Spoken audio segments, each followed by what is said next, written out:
Hi, Embracing Only podcast family. This is Archita. We are introducing impact moments, actionable insights that highlight the best and powerful learning moments and wisdom from our past episodes of incredible guests. In this highlight reel, you'll hear leadership lessons from a combat veteran, taking action to be anti-racist, mastering workplace negotiations, leveraging your uniqueness for success. We'll take a topic and break it down in a short, snappy episode. So click on the link in the show notes to continue listening to these impact moments with our amazing guests.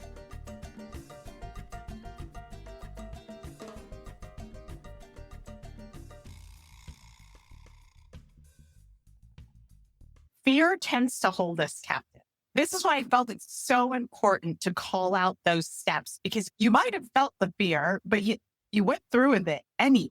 Anytime you show up as an only, we hear this from our lived experiences, but from a lot of the women that we speak to, you get fear that pops up in so many different places. Fear that I've never seen anyone do this. Fear that I won't be received. Fear that it's going to be hard, or some Yahoo's going to say some nonsense to me and upset me in the process. How did you overcome your fear? And what an interesting question. Because of course the fear was there and you picked up on it. Like I was afraid that they'd see me as an imposter or whatever it is. But I'll tell you what it was. So before I applied for this job, I was in another role where I led a really large transformation of the localization department. So that's the department that was responsible for getting everything translated and ready for international markets. And it was a highly technical role because we were very involved in machine translation and automation and all sorts of things that were cutting edge. And I had to do like really hard things in that role, including downsizing hugely, reimagining what the department might do. We were threatened with being eliminated completely unless we did something different. So I had spent several years reimagining, transforming a department from we're going to cut the whole department and outsource it to this department is now seen as like cutting edge, industry leading, presenting at conferences. And that was under my leadership. So I had a certain level of confidence that I know how to do the hard things. And I'd gotten public validation in the company and outside of the company from the industry. And so I had this certain level of confidence that I know how to lead change. I think if I had not had that experience, I probably would not have dared apply for the engineering leadership job. But I saw it as really just another step in my leadership journey because I did know how to lead change. And I knew how to lead resistors and detractors and people who said, we can't do that. It's never going to work, because I had been through that. And I also had learned, one of the things that I had learned maybe is my superpower is where I see what engineers sometimes can't do so well, which is I am good at taking complicated information and distilling it into simplicity. And I can get to the context. What do our executives need to know? What do our staff members need to know? And I'm good at communicating that. And I know that from working with engineers that they're often the opposite. They're really good at the details. They're really good at the details and sometimes not as good at the big picture or the context or the why. So I knew I was good at translating that for different audiences. And I thought often that's what we probably need as we're thinking about how do we transform engineering across highly siloed groups who didn't speak to one another, didn't collaborate. Well, you need someone who can explain the why and who can talk to everyone and present it in a clear way that everyone's going to get. And so I felt like I can do this. And I think having that track record really gave me confidence.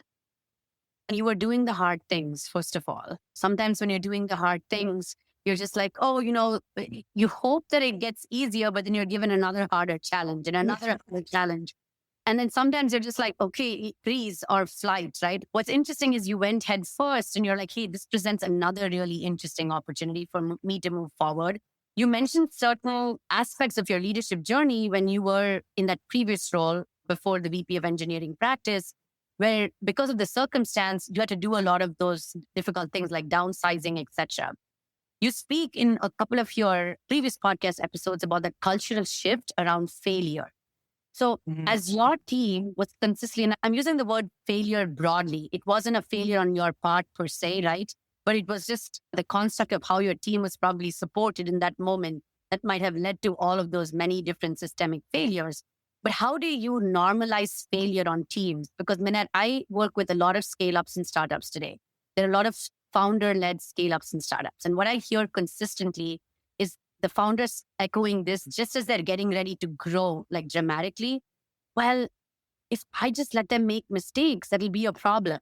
Like I have to call it out. Like I have to do something about it. But how do you normalize failure? Like the whole idea of failing forward seems so foreign to them, or debriefing for failure seems so foreign to them that they're afraid to engage with it. So if we have any listeners here who are leaders, what would be your direction on how they can shift that culture around failure?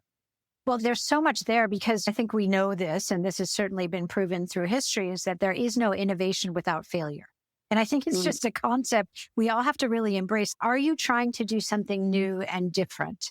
If you want to disrupt, if you want to do something new and innovative, there will be failure because look at science, for example. If you're working in science, you just expect many experiments will not work until we get to a successful one.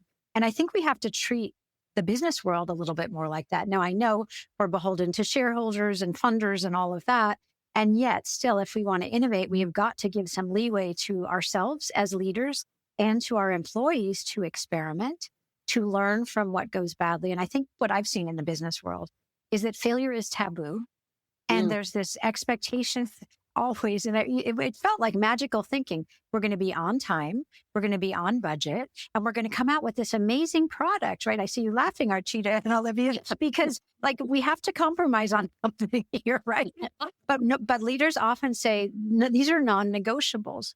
Well, how are you going to do all of that and innovate and do something new?